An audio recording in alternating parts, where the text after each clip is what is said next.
Well, welcome, welcome, welcome. I'm Dr. Arnold Nerenberg, been a licensed clinical psychologist for, since 1974. And I walked upon this earth for 82 years. I'm happy to say, God, thank God I'm still here and able to serve and enjoy this life with you. Uh, the title of today's presentation is Being a Single Mom. Being a Single Mom. And we have the good fortune of having Jennifer Estill, MA. She has a master's degree in teaching. And a very, very successful educator because she has a teaching credential. And most importantly, a successful and honorable human being. And a very successful mother. The 19-year-old son, 19 and 1 month. And she said to me, he turned out better than her. Now, that's a lot. Single mom, raising him by herself. She went to USC, top schools, got her master's degree, worked, raised her son, and he's really a decent, good man. Wow. Much respect. Thank you. Unbelievable. No excuses to anybody because people say, oh, I was a single mom, I didn't have a father figure. I mean, it could be done. And you did it. And I know the message wasn't very good for you when you were a teenage mom, and people would say you wouldn't amount to anything. That's the message. Right. Well, without any further ado, I just want to say also that Jennifer is one of the leaders in the honor movement. So right now I'm sitting here so I can talk to all of you, but I'm going to switch seats, so you're a little seat changing here, and then I'll be interviewing Jennifer. So we want to start with the struggle. We all know it's difficult, but I don't think people know how difficult. Your son was born about 3 months after your 18th birthday. By the way, my mom had me when she was 18, but it was a different time. That was 1941. Yeah. And your boyfriend, you were married, you were married, or at some point with him. Yeah, at some point you became married. And just tell us about the struggle of being a single mom. What was the hardest part for you?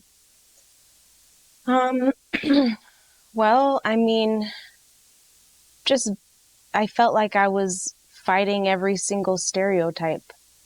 Tell us about the stereotypes. Well, really that, I'm young, so I'm going to raise a child who will be no good. I don't know what I'm doing.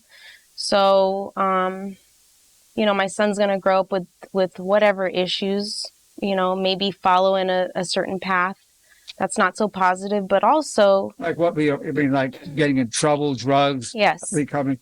Okay, so you were getting the message that he's not going to turn out well, and you're not going to amount to anything. And then, and that maybe for me, I would be somebody who would just be relying on the system, like I wouldn't be able to go to school. I wouldn't be able to get a good job.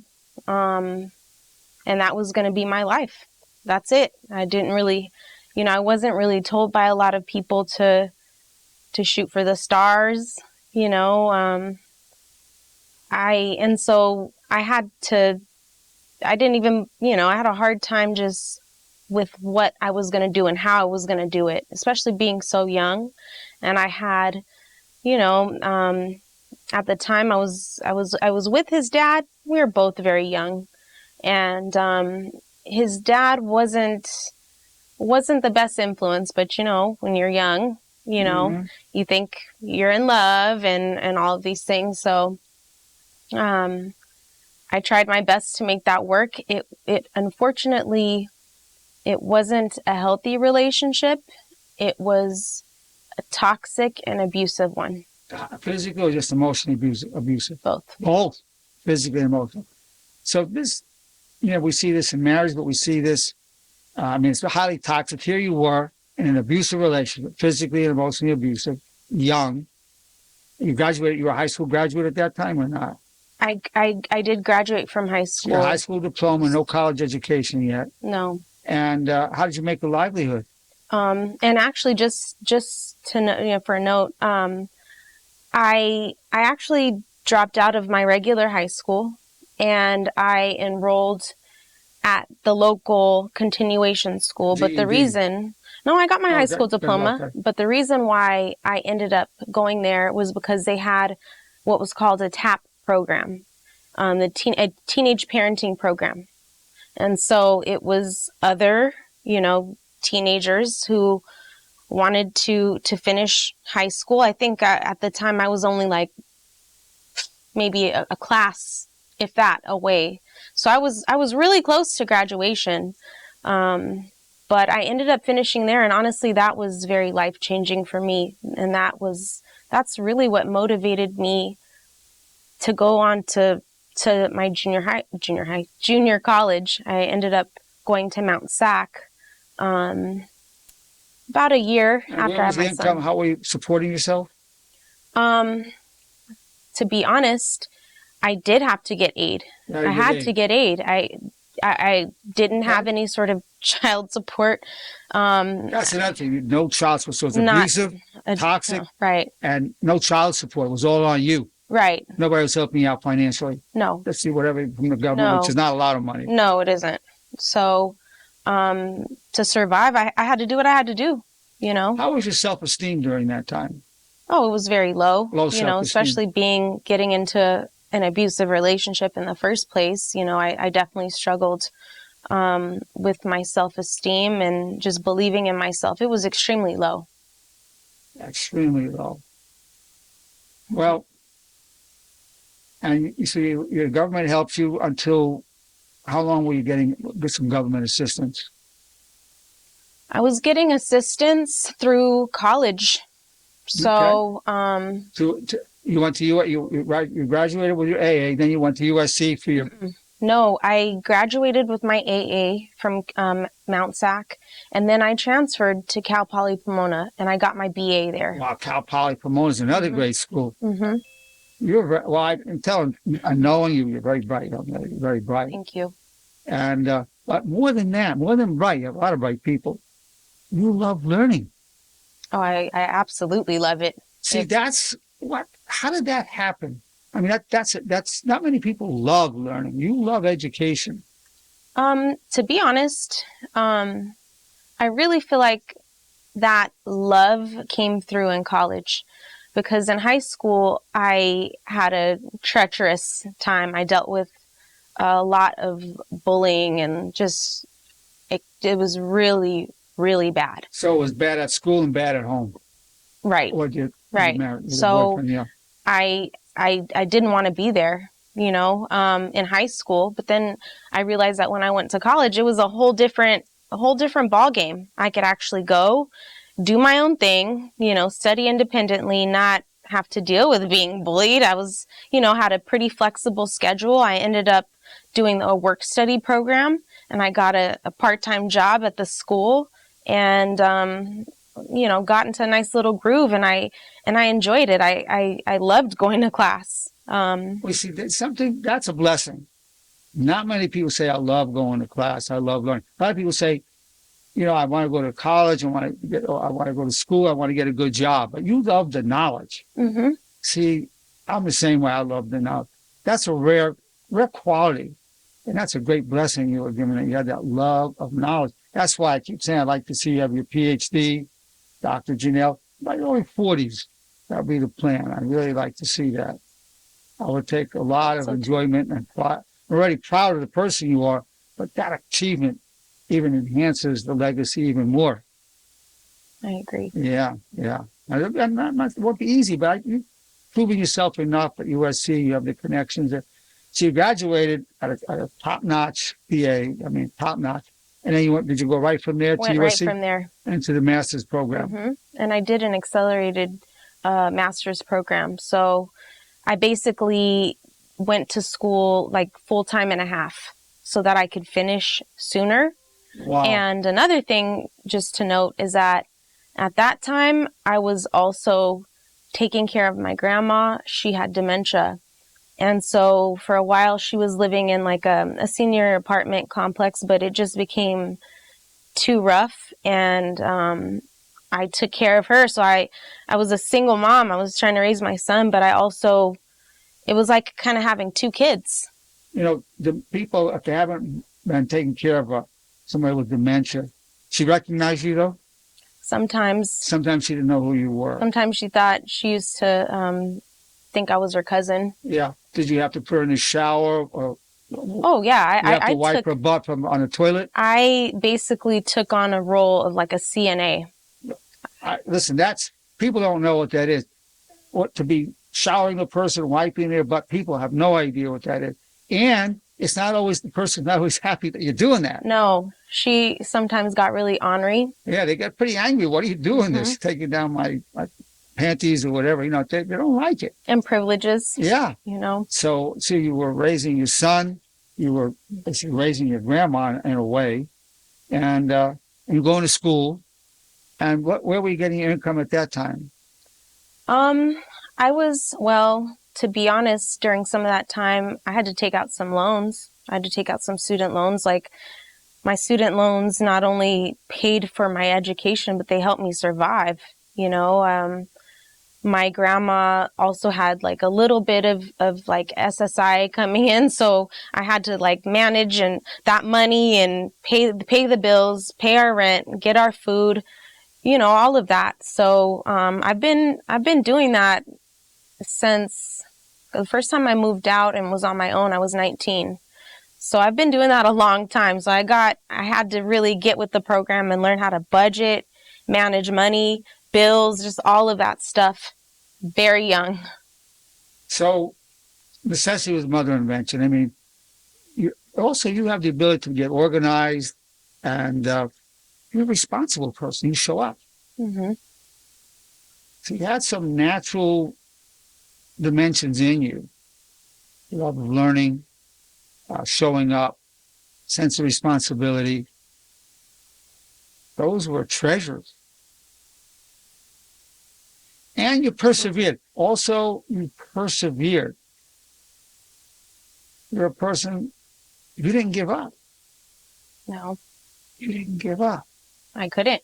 You couldn't. Tell me about that, why you couldn't give up. I had a child looking at me every day. I had a child that you know needed things just because you know everything was happening without his dad's help, and without his dad's presence. It didn't mean that he didn't need those things from me. And I was really determined to still be able to provide for him and want to give him certain opportunities and experiences in life that I knew I had to get a good job in order to do, you know. So you got double up, a good job and the knowledge. So the education was a double-edged thing. Mm-hmm. You get a good job, make good money, good benefits, and at the same time, gain the knowledge that you love. Mm-hmm. That's very fulfilling. It was. You pursued your dream. You pursued your destiny. And ultimately, just a little background. The reason why I specifically went into teaching is, you know, like I said before, I enrolled in a teenage parenting program, and I had the teacher who was in charge of that program. She was one of the only people, especially at that time, that didn't make me feel like a piece of crap. Wow. It didn't make me feel like a failure. And she made me feel like I could. And I actually ended up getting like a small scholarship from that school, the continuation school that I went to. And she was a reason why.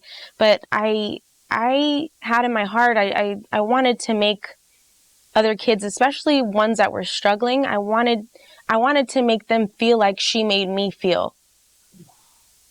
And she did that just because she had a genuine respect of you. And she didn't judge me. She didn't look down on me. Wow. And as a teacher, I know you initiated a yoga program, and very innovative, and you had a tremendous number of enrollees. I mean, it was highly successful. Tell us about the program you brought to the school that you were teaching at. Absolutely. So I ended up getting my yoga certification during the pandemic. And so I've loved yoga and been practicing yoga for years. And so I wanted to bring something and offer something to the students that could help during this time, when we're, at home and not really able to go out, but something where they could still, get some sort of physical activity. So they were able to earn PE credits in my yoga classes, but also just something that was healing. I had a lot of kids that and students from all over that had a number of issues in regards to their mental health, and some. What were the demographics at the school you were teaching? It was mostly Black and brown kids. Black and brown, people of color. Mm-hmm. Yeah. And how many people enrolled in your yoga class? On average, so I basically facilitated like Friday morning yoga. And so we had it on Zoom, and every Friday, it was about an average of about 185 plus teenagers. First thing, teenagers to come to us, number one thing. And it's not known as a people of color activity. Right. And you did that. Right, because I wanted, one of the major themes that I wanted to have in every one of my classes was inclusivity. And I know that a lot of my students, they couldn't afford a quality yoga program. So I didn't want to just say, okay, yeah, I'm going to throw on some YouTube, and I could have easily done that. But I was like, nope, I'm getting my certification. I want to do this responsibly and safely, but I want to be able to offer them the type of class that they are going to get at a studio. Wow. Well, let me ask you this. How much the role did being a woman of color yourself, you're a Mohawk, a Native American, and Black, what role did that play in your development and in your struggle and in your development? Well, and to be honest, my family is multiracial. So, I mean, it's even more than that. But I don't know, to be honest, at times I didn't really feel like I fit into one place. So I feel like mostly in high school, I had a huge identity crisis. In what way? I didn't really feel like I belonged. What were the demographics there at high school? Well, the school that I went to was actually mostly Asian. Okay. So, but I didn't feel like I fit in with one group. I with the Asians, felt very the whites, different. The blacks, no, nobody no, didn't fit anywhere. no. So that's another part of the struggle. Right. Feeling like a misfit. Right. Very much so. And then, bullying, and because I ended up having to transfer out of my home school because my mom thought that, I want to put you in a better school, but ultimately it wasn't the best for me to have my, horrendously. And was that racially motivated or not? No. Just that you're different. Mm-hmm. People knew you were different. Mm-hmm. Yeah. Yeah. We've talked about the deeps in the chats, and deeps are misfits around chats. Around deep people, that's like its own tribe, its own race.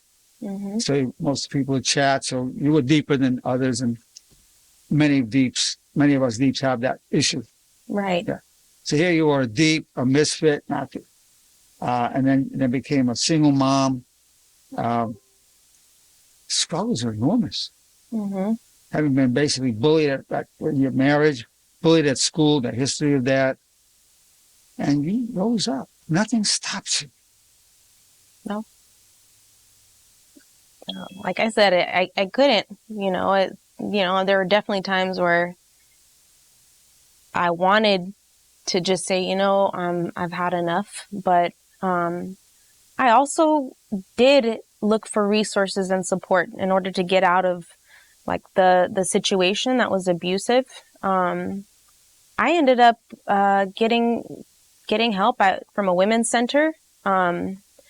YWCA has a program. I don't know if they still do. It's called Wings. And so for battered women. Yeah. There's a place in Pomona called the House of Ruth.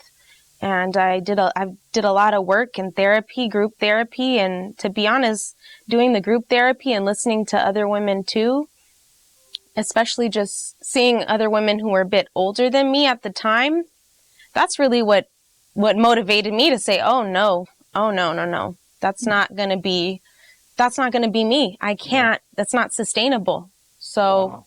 that was like the I big could see as push. you said it. I saw it in your eyes, in your face, the way you said that. Oh no, that's not going to be me.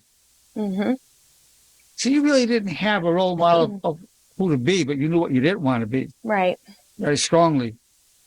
I learned that really quick because I, got confused with what love is. And, I thought that this person was protecting me, but they're harming me. And luckily I got out of that when my son was still so young. So he doesn't remember anything. And even then, through the House of Ruth, I signed him up for interactive play therapy. And ultimately, he did his therapy through play, but he ended up like working to tell a story.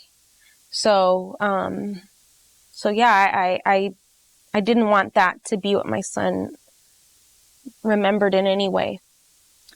Wow. Tell me this. What advice would you give to other single moms? Some of that would apply, sure, for single dads, but let's focus on single moms. What advice, looking back, I mean, you did some things right and some things not right. What would be your advice? I would just say, of course, do not give up, but also just don't give in to any sort of limiting beliefs. Don't make yourself smaller, especially, in certain spaces. And it doesn't matter, if you have to do what you have to do. You have to go get aid. Stuff like that, that doesn't matter. That's a part of my story, and I had to do it to survive. And during that time, even doing that, there were times where I had to interact with people, especially at like those offices, and they did make me feel smaller. So my biggest advice is, no matter what's going on, do not give up, but don't give in to those limiting beliefs. So what's the secret to not giving in? I mean, you were hearing it everywhere, including where you were getting aid to people trying to help you, also tearing you down. You felt that attitude. What's the secret to not internalizing that and saying, no, I'm better than that, or I'm not going to let that stop me? What's the secret? How would you share that secret with other people that like to follow a path like you? I wanted to give my son a better life. So you did it for yourself. You wouldn't have done it for yourself. Probably not. My son, in so many ways, saved me. And I was determined to give him a better life. And I was determined to not only give him a better life than I had, but I was determined to make sure that he didn't end up anything like his dad. I wanted him to be a better human being. And really that was my biggest motivation. Or your son. You would do for him what you wouldn't do for yourself. Absolutely. And that love of a mother for the child is ferocious. It's that unconditional, devoted love. So other single moms have that for their children, and I'm sure that's part of a saving grace for them in terms of how they want to live. Absolutely. But yeah, you didn't go out and just find another man right away. Some people might be tempted to do that. You didn't go and do that. Tell us about your romantic life in that way. So it's kind of funny because according to my son, I didn't have one, but I did. It's just that I kept a lot of things separate. I didn't want, like his dad at times was in and out, and I didn't want any other person or man, anybody in any relationship, friendship, anything, to be in and out of my son's life.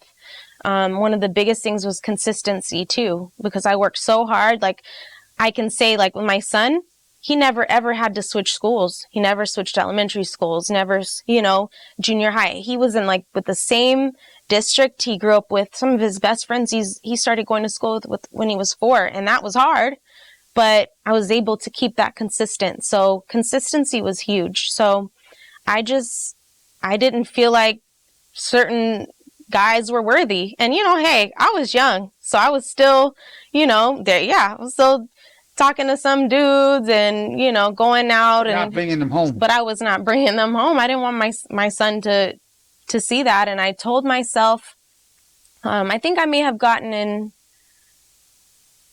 when maybe 2 relationships, and they were longer term relationships.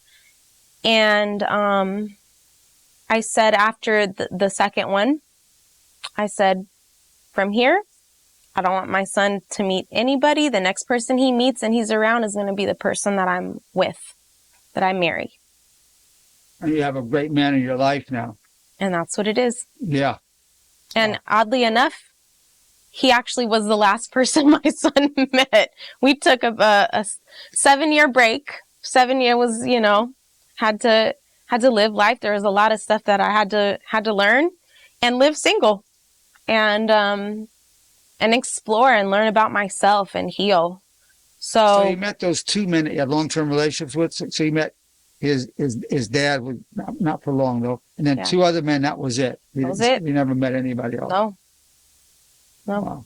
Great job. So I just want to say again that your story is legacy. Thank you. I mean, it really takes away the excuses. You rose up. You made something of yourself. What a wonderful human being into the world. Your son, we paid him the greatest compliment, saying he turned out better than you, better than his father. That's huge. Mm-hmm. You got your BA and master's degree at top universities, top in the world. And you took care of responsibilities, you paid your bills. Now, let's just see if I'm going to ask people to unmute themselves. Whatever comments, questions, I want everybody to feel free to ask whatever you want to ask of Jennifer. You could unmute yourselves. Hi. Who is this? This is Chris. Oh, Chris. Very good. Yeah. I don't necessarily have any questions, just because I'm not a single parent or parent at all by any means. But I just appreciate you telling your tale and sharing that with the group. And yeah, it's an inspiration. It's the journey has been. It looks like you got to a nice place where you're comfortable and you're happy, and that's awesome. So just want to say thanks for sharing that. Thank you, Chris. Chris, in what way was it inspiring? Or what way do you feel inspired?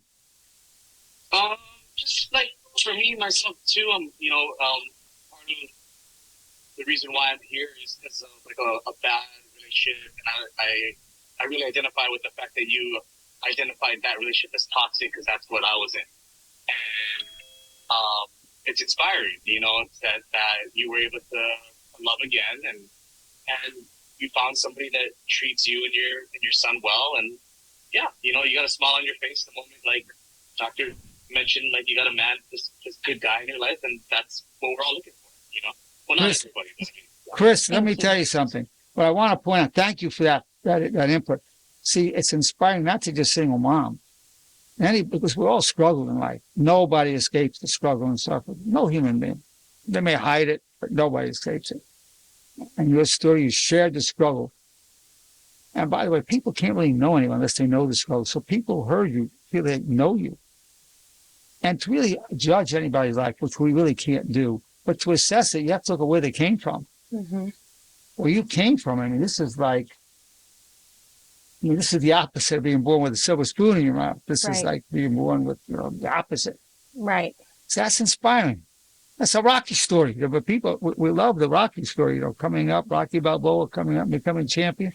The underdog. You're the champion. Yeah. Wow.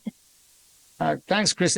Others who want to make a comment or ask a question of Jennifer, please do. Hey, Dr. Nerenberg, how you doing this morning? Good. Who is this speaking? Good. This is Jeff McNay. Hey, this is my first time ever speaking on this, but I had to say something.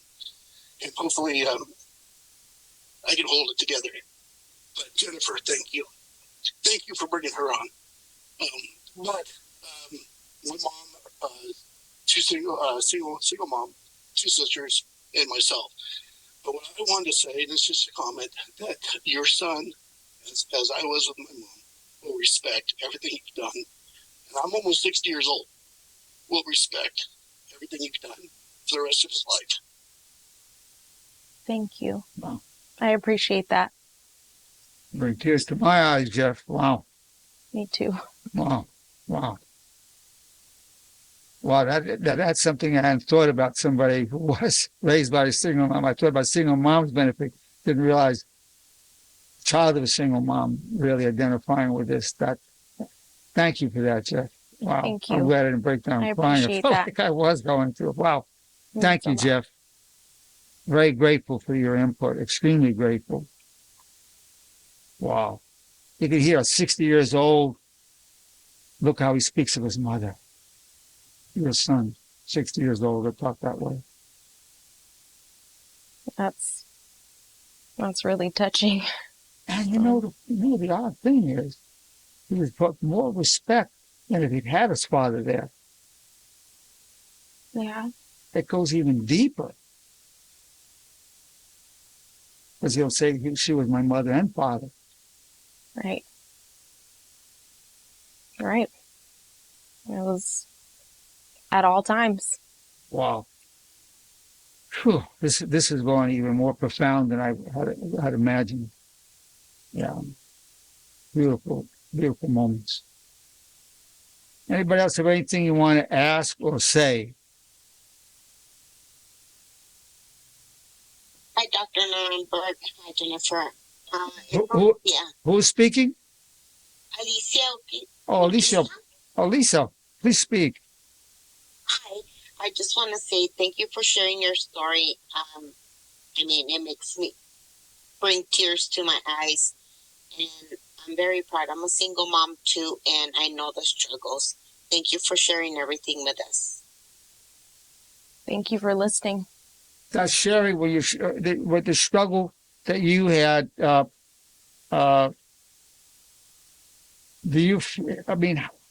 How was your struggle? What you dealt with? What did you identify with?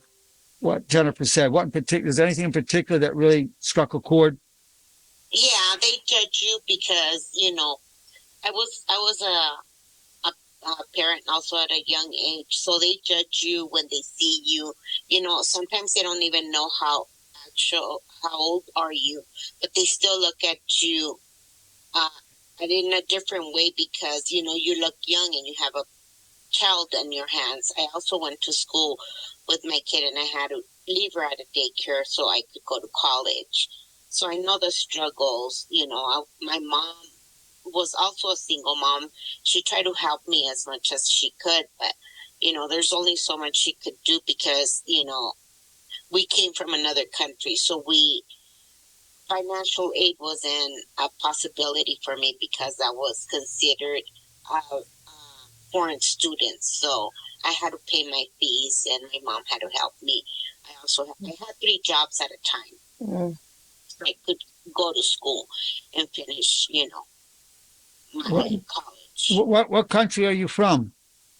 I'm from Mexico. From Mexico. Yeah, we have a lot of wonderful Mexican people. In fact, mostly that's what I see of Mexican people for many, many years. I love the culture. Well, you came here and you also achieved in your life. You went to college. You went through that struggle. And much respect. Absolutely. And sharing that is very, very reaffirming. Yes, thank you. You're most welcome. Thank you.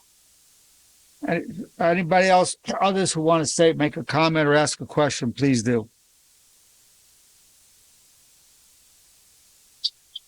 Hey, Jennifer, Doctor, this is Frankie. Frankie. Hi.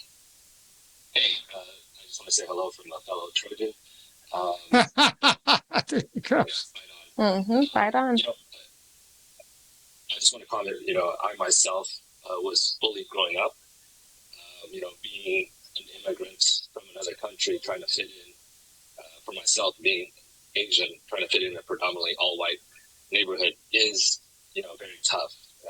And I think the struggle that you go through obviously help build you to be a stronger person. So, you probably know this, it takes a lot mentally out of someone, especially as a kid when you're bullied, because there's nobody to go to. There's, thoughts of suicide and everything like that. So I respect that because I went through the whole thing. But,